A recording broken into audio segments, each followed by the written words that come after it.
This season so far has been absolutely on point.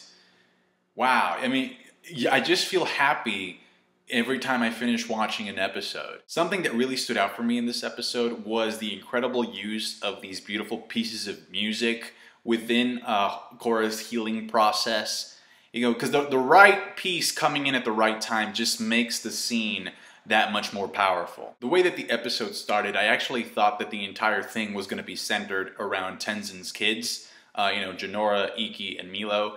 But it didn't. It shifted to the swamp, which I appreciated a lot because it's Toph. And even though, Milo was great in this episode, the thing about Milo is that he's all these different things packed into a little prepubescent package. He drew that picture of Korra on some Leonardo da Vinci shit. He's also a detective who's finding clues. We got to see Aang's picture again, and then Korra forcing herself to smile like...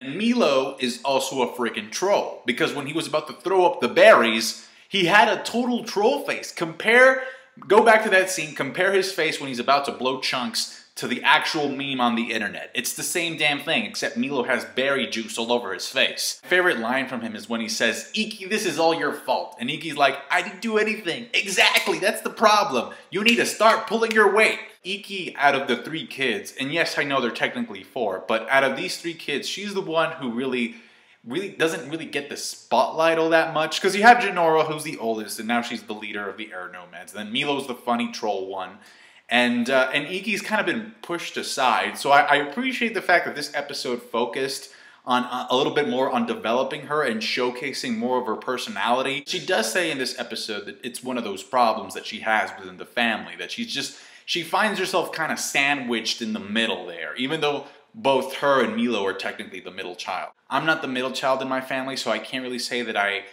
100% understand what she's going through, but I know for a fact that this is a common thing that pops up in families. But we do find more about her in this episode. She has a very caring nature, even to the point of befriending her kidnappers, which is kind of like, I mean, maybe that's not necessarily the best message to be giving out to kids, because she did say by the end that she wanted to stay with them, so I'm like, yeah, that's maybe not the best message to be giving out to kids. But regardless, they do end up going to the swamp because of her and consequently finding Korra, even though later on it's expressed as a team effort. I do have to mention this obvious thing in case you didn't catch it, but the entire episode, like up until the end, makes it seem as if it's Jinora's fault that she can't sense Korra's spiritual presence.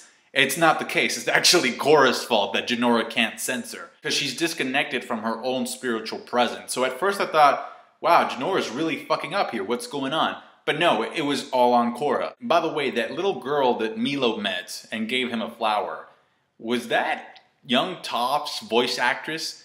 Because it sounded like Toph. I may be mistaken though. Now it's time for story time with Toph.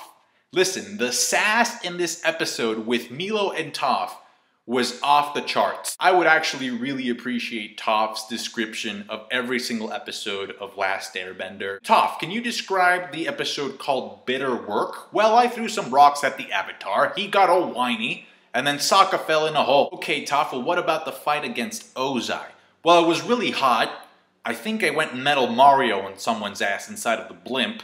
A giant turtle showed up, Zuzu got electrocuted, and I was still single by the end of it. Well, okay, Toph, well, what about the episode called Nightmares and Daydreams? Oh, that wasn't really an episode. That's just what happened when we were on drugs. There's been a lot of comparisons between this and Empire Strikes Back, specifically Yoda in the swamp with Luke training.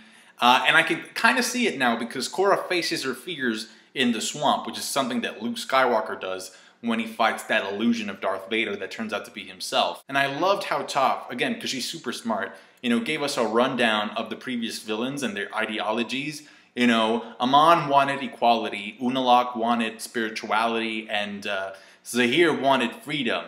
All those concepts are genuinely good concepts. But at the same time, because of human nature, no matter how good and righteous a goal or purpose may seem, there's always a way to corrupt it.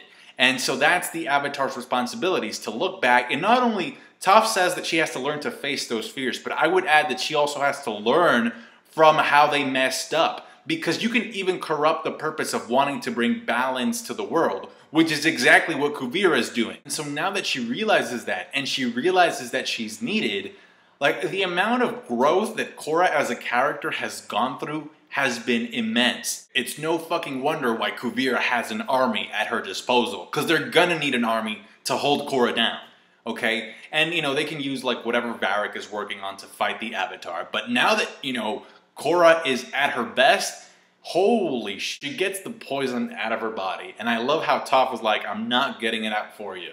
This is something you need to do by yourself. The poison was coming out of her body, and I was secretly thinking to myself, the more poison she extracts from herself, the worse Sue is gonna look. But it was just a small amount, and cue the epic music.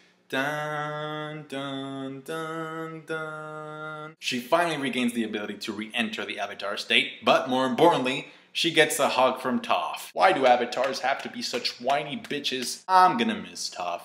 But I think she'll be back, because we still don't know who her husbands were, or the people who impregnated her were. And I think pretty soon we're gonna see the invasion of Zofu from Kuvira. Somebody sent me a link to some questions that the creators answered that are part of the Avatar Wiki, and I can't open that link. So if you do find those questions with answers, please let me know. Thank you so much for watching, liking the review if you did. I appreciate that a lot. Subscribe to my channel for more Legend of Korra reviews. Thank you for watching. Comment. Catch you guys later. Bye.